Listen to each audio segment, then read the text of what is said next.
This is continuous coverage. Continuous coverage. In the trial of Lori Vallow Daybell from the Hidden Killers podcast. Hidden Killers podcast. That it is, and all this weekend, we are playing back for you some of the most intriguing interviews and conversations that we've had about this case, as well as relevant audio, including interrogation audio from Lori Daybell and many others involved in this case. Full trial coverage starts Monday. For now, take a listen back. This is an examination of the hidden human condition. This is the Hidden Killers podcast with Tony Bruschi. So what kind of human being is capable of going out there and murdering their children, burying them in the backyard, and then taking a luxurious trip to Hawaii to get married on the beach with your new husband playing a ukulele while being photographed with the biggest smiles on your face? Well, the type of person who may have had a bizarre, semi-sexual, or potentially sexual relationship with their own siblings.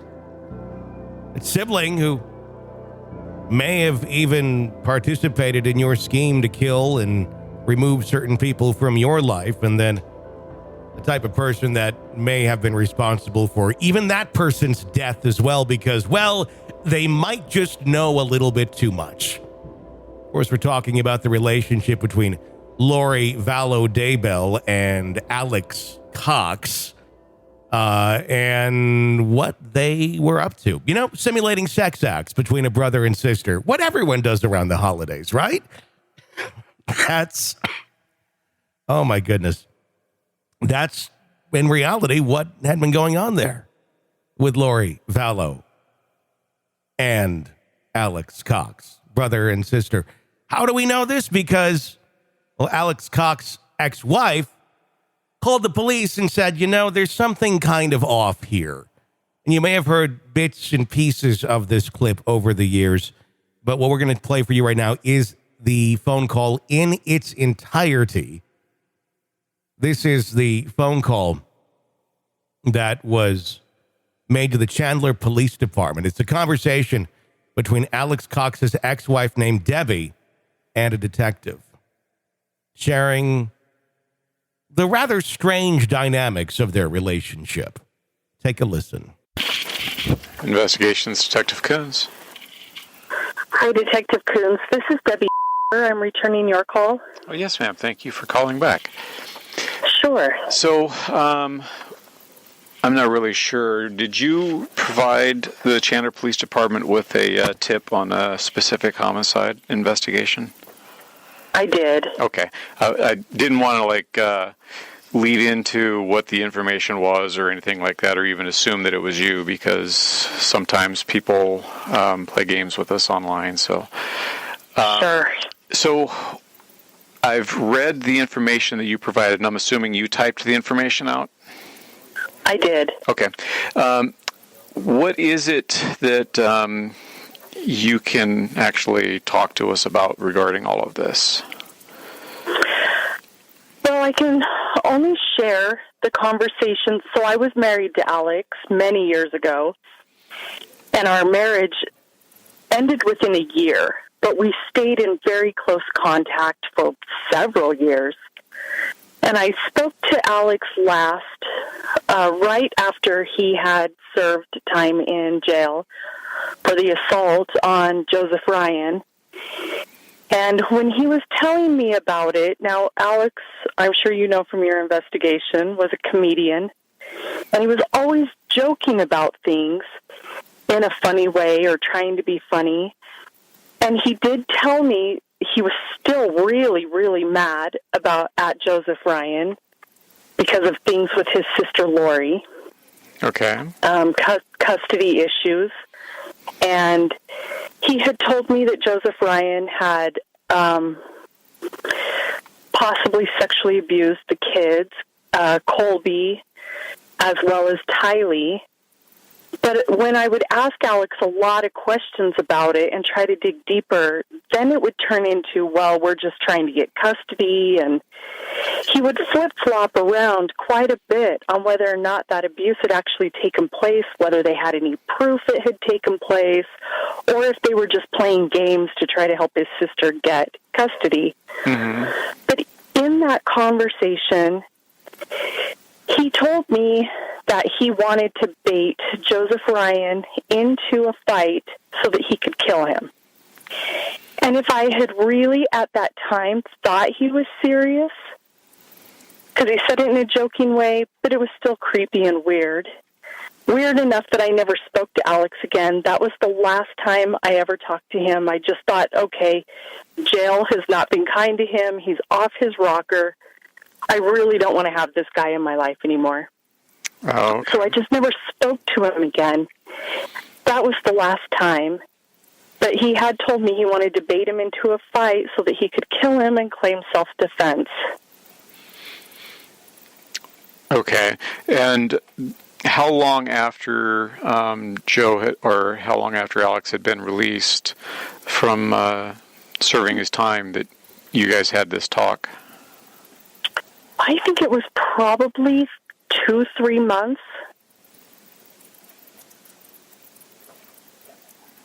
Okay.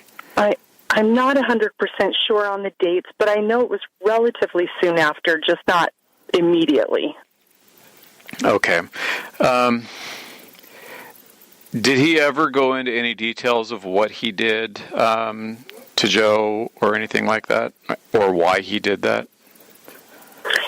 Yeah, he told me that he had tased him, and he told me that the reason he did it was because Joe was making it difficult for Lori to get custody of the kids.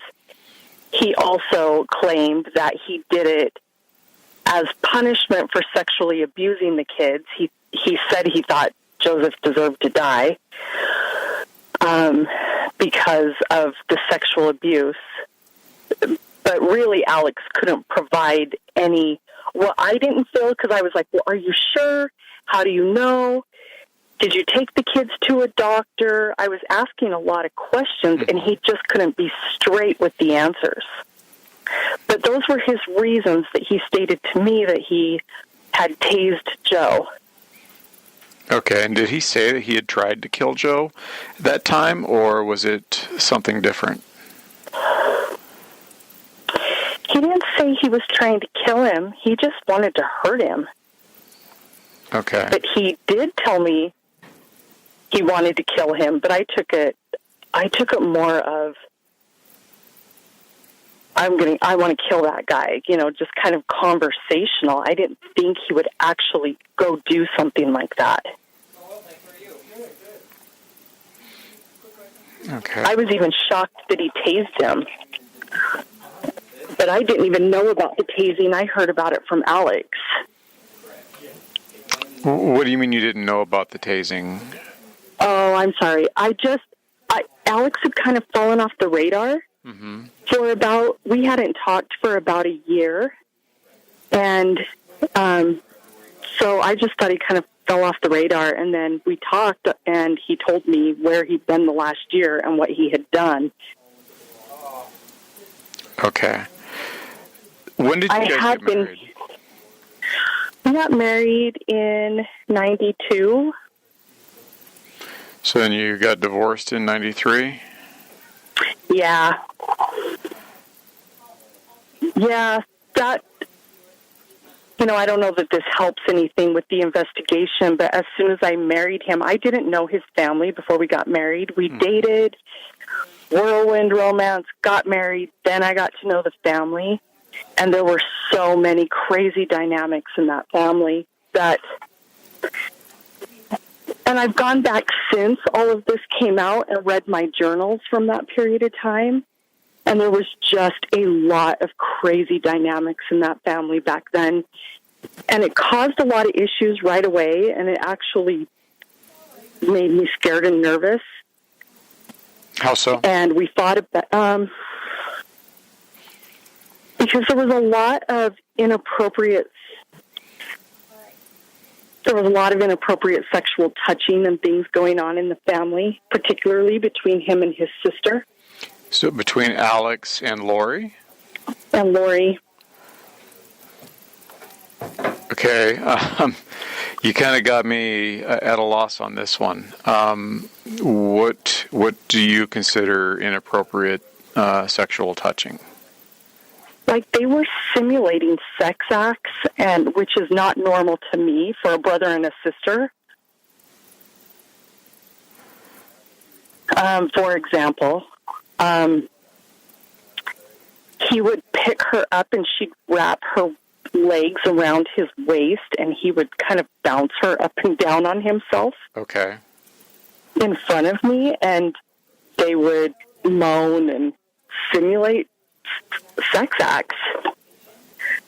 And I have brothers, and I would never act like that with one of my brothers. Okay. And his mom and dad talked about their sex life in front of us constantly, and it just kind of seemed to be a game for them. Oh, to the talk mom and about dad didn't really object to it then, huh? No, not at all. All of this was going on in the family, in front of everybody. They had no shame. Okay. So that obviously was kind of an alarm for you, I'm assuming, during your marriage. Yeah. And did it continue? Was it more than one time that you saw it? Yeah, it was just about every time we were with them. Now, Alex and I only lived together married for about 4 or 5 months. And then I just knew that family was too weird, that I had made a big mistake. And so I got out. Okay. So at the time, were you guys part of LDS?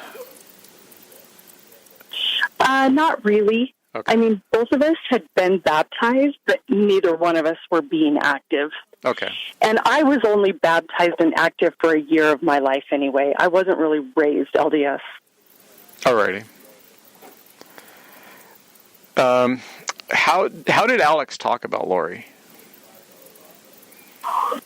Well, he was a really, really protective big brother, but he also talked about her being hot, and he sexualized her quite a bit. But he was just also really, really protective. We lived in the same apartment complex for a while, and it just kind of seemed like Alex just chased after her a lot. Did you ever suspect anything more going on other than their playfulness, I guess? Well, I asked him because he did touch her breasts and things, but they were allowed to do that in their family. So to him, he didn't think it was weird. He thought I was weird for thinking it was weird. And so we talked about that stuff a lot, but I didn't think he was sleeping with her. Okay. I just thought he had the liberty to touch her. Did you ever confront him on that? Yeah, I did. And I confronted him on, what about when we have kids? Would you allow that between our kids? And he just didn't think that there was anything wrong with what was going on. Okay. So we thought about it. So you mentioned that he was a protective big brother. Can you talk to me a little bit more about that? Well, he just, she had been married. She got married really quickly. I think she ran off to Las Vegas, and this was right before I married Alex. I think she ran off to Las Vegas with she married a guy, and then came home, and Alex would just always talk about how he wanted to go kick his ass. Was this Joe or was this somebody else? No, this was someone else. She got married when she was like 18. Oh, okay. And they didn't approve of her choice, and she did run away and elope. And the minute she got back to California, their dad, Barry, made her divorce him. And so Alex was, like, really, really bothered by that. But if anybody kind of looked at her wrong or treated her how he thought was not right, then he was always talking about how he wanted to kick their ass. Okay, and did you ever see him take steps to that? No. I really thought he was all talk and no action on that.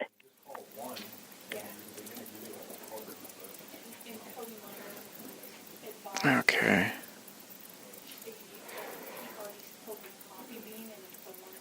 He always just talked really tough back then.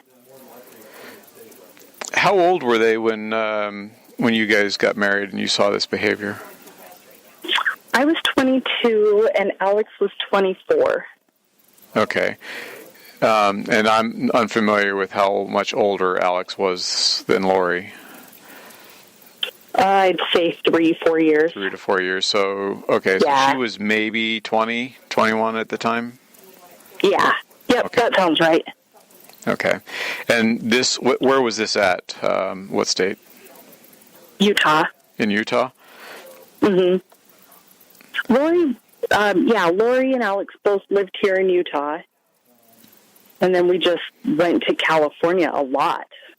And so a lot of the inappropriate behavior that I saw, I didn't see any of that in Utah. All of the inappropriate behavior I saw was in California at their mom and dad's house.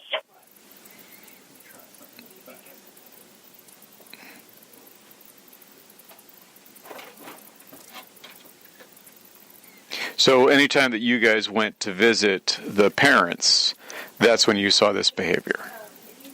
Yeah. Okay. And otherwise, how was his behavior at the apartments other than, I guess, kind of touching her? At the apartments, I didn't really see them interact too much. It seemed like here in Utah, she had her friends that she ran around with, and Alex and I were always together. And so I didn't see a whole lot of interaction. I just remember a lot of the conversations about him wanting to beat up the guys she was dating. And he was always kind of obsessed with where she was going and what she was doing, but we didn't do a lot with her. Okay. And is that also during that time frame that he would refer to her as being hot, or would that be only when you were visiting the family? No, that was, during that time he would talk about how hot she was. Okay. And to your knowledge, are they biological brother and sister? They are, to my knowledge. Okay.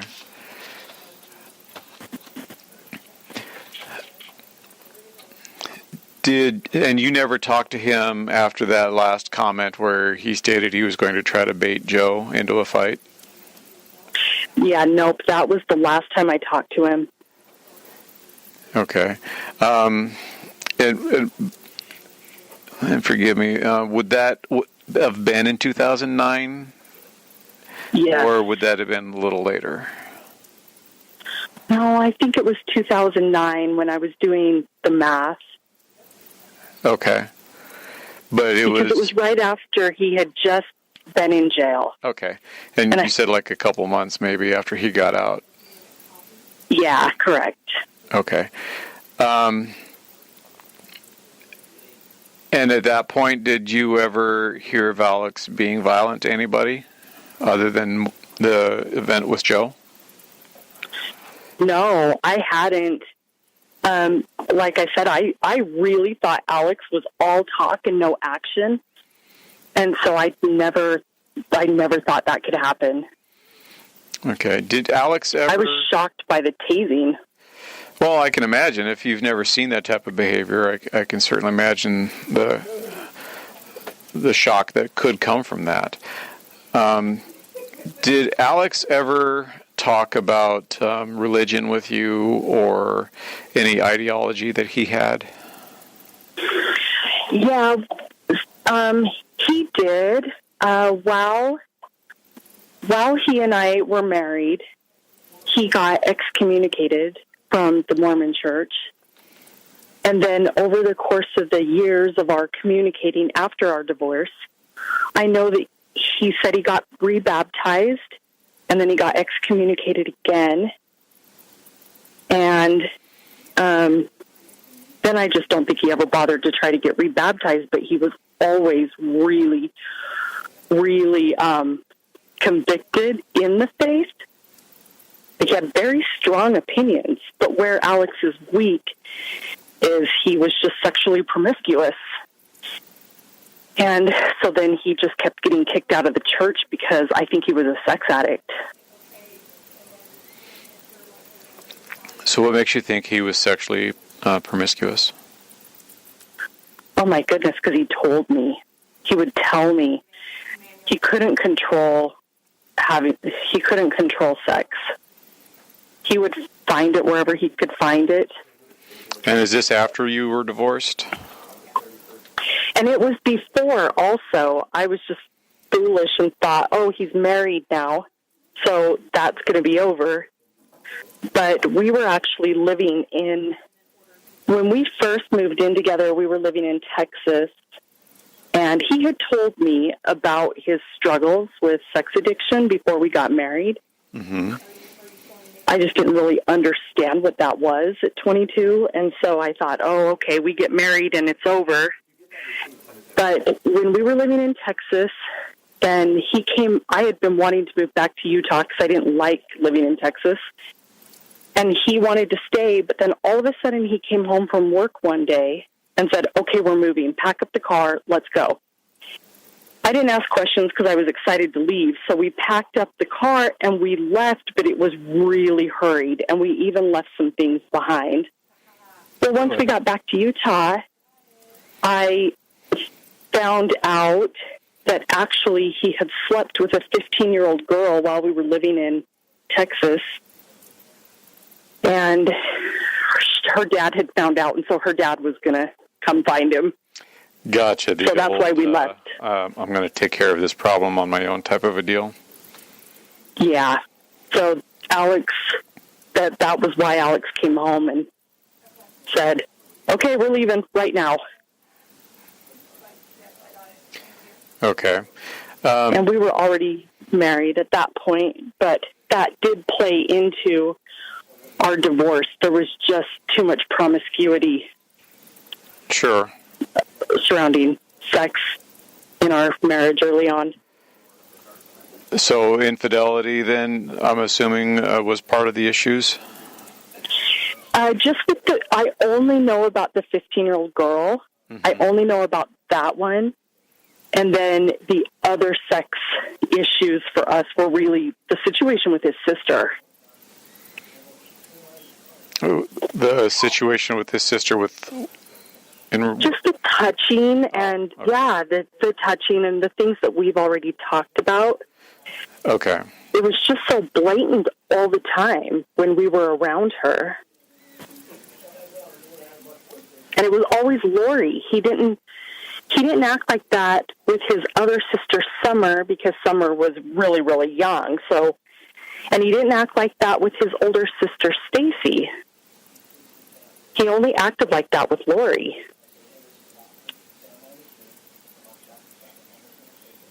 Okay.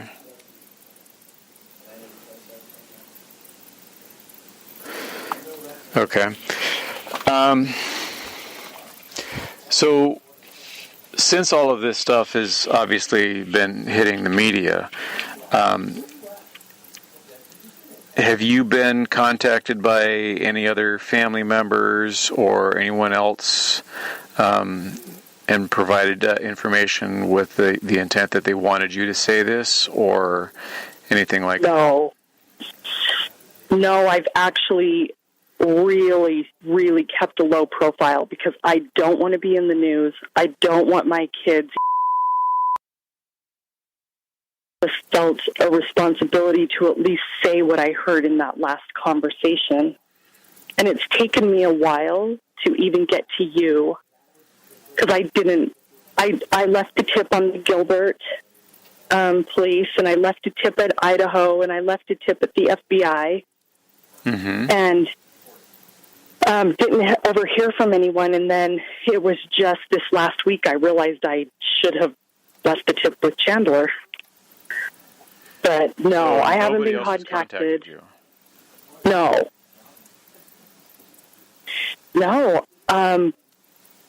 I'm not even sure that people can find our marriage and divorce license because it was just so long ago. Where was that? So at? What state? We got married in Wyoming.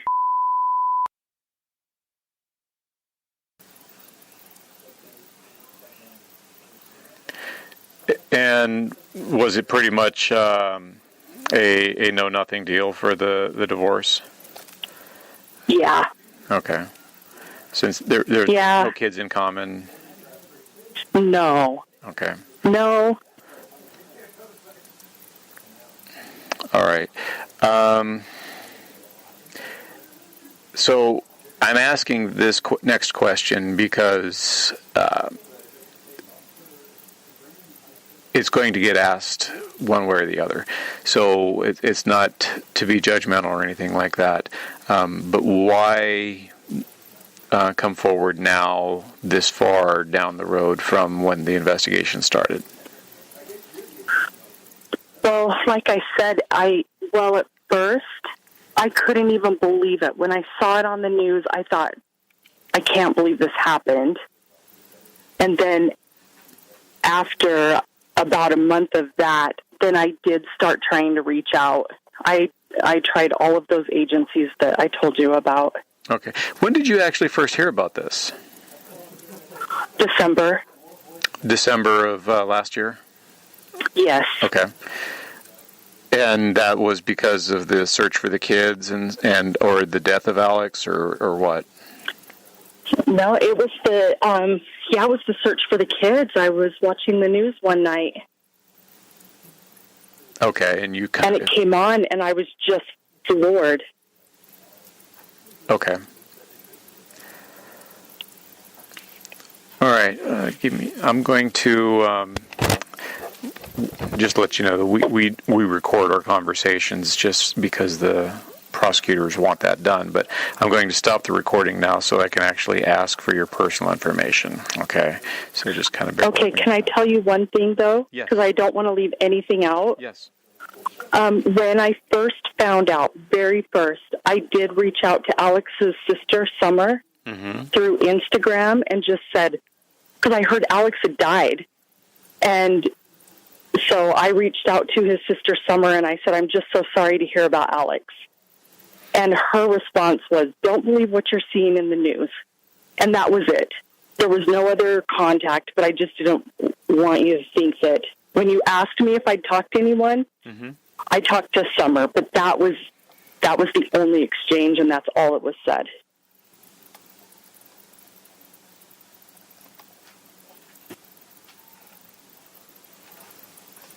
And that was with Instagram? Yeah, and that was probably actually in December when I first heard that Alex had passed away and that there was a problem. At that point, I just still couldn't believe that actually he could have done something like this.